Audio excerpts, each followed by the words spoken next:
Hi, my name is Jen Nicholson. I am one of the English teachers at Cypress, and I thought I would share with you today a little bit about my teaching philosophy and what my English classes tend to look like.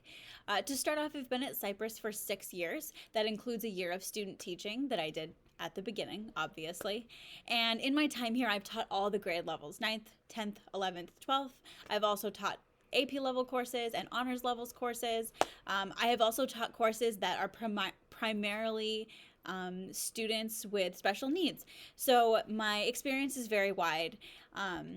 But something that I think is probably the most important thing to understand about me and my classes is that regardless of the level of the students that I'm teaching or the age of the students that I'm teaching, I really strive to develop what I think is one of the most important and valuable skills in life, and that is critical thinking.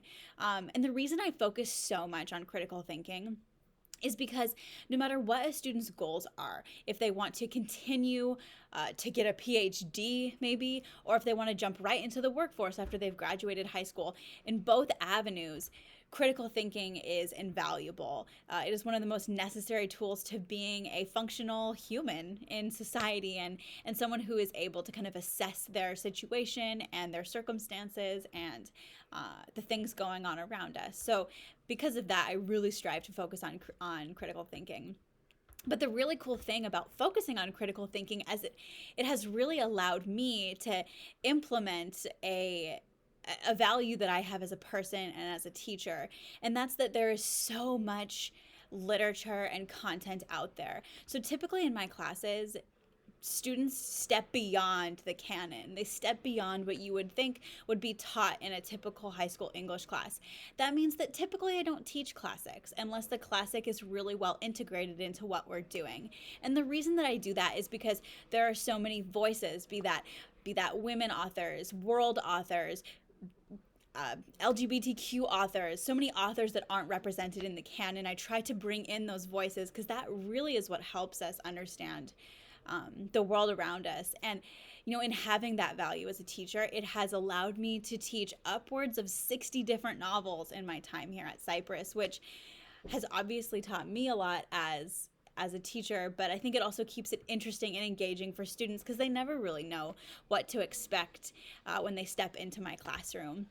And to kind of give you a picture of the way that I structure those things is this year in English 12, we're actually doing a semester-long unit. And the unit is focused on modern surveillance. And to explore modern surveillance, we've looked at some theoretical stuff. We're actually reading 1984, which I know is a classic, but it fits perfectly in there.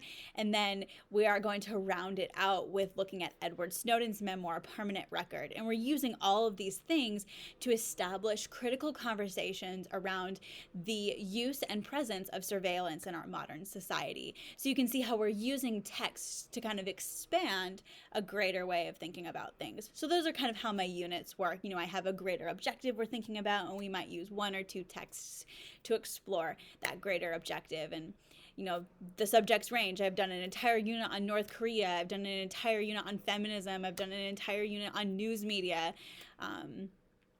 The topics are endless, and it's kind of like what falls into my lap at the moment in time.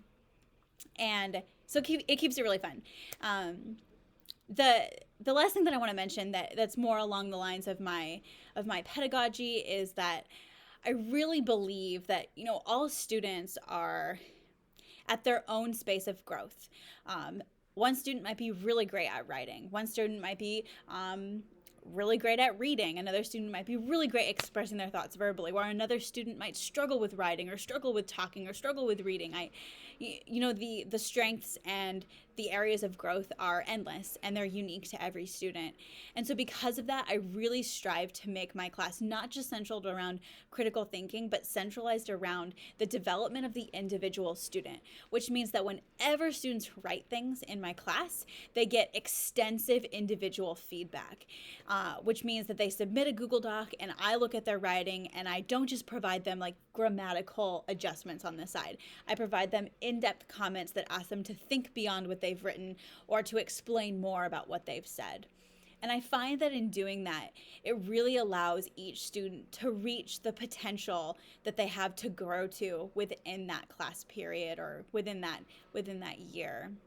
And so I really, really try to find where each student is successful and find where each student might need a little bit of support and provide those things individually, all while centralizing it around content that I hope is engaging for the students in the room. And I guess, something I'll add on to that is the really awesome thing about Cypress is that we tend to have students multiple times. So you get to know the groups. And when you get to know the groups, you can really well identify what subjects might be cool to teach to that group. I have notes here for myself. I've made this video a couple of times. I'm just going to be transparent about that.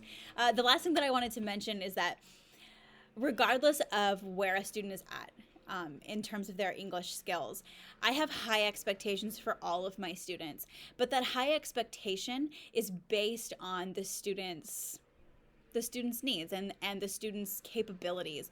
So I'll identify what student A needs to work on or what student A is really good at, and then I will set my high expectation for them according to their skills. And I'll do the same thing for student B and student C and student D.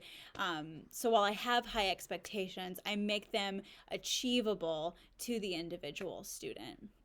And I think that's something that's really important to understand about me as a teacher.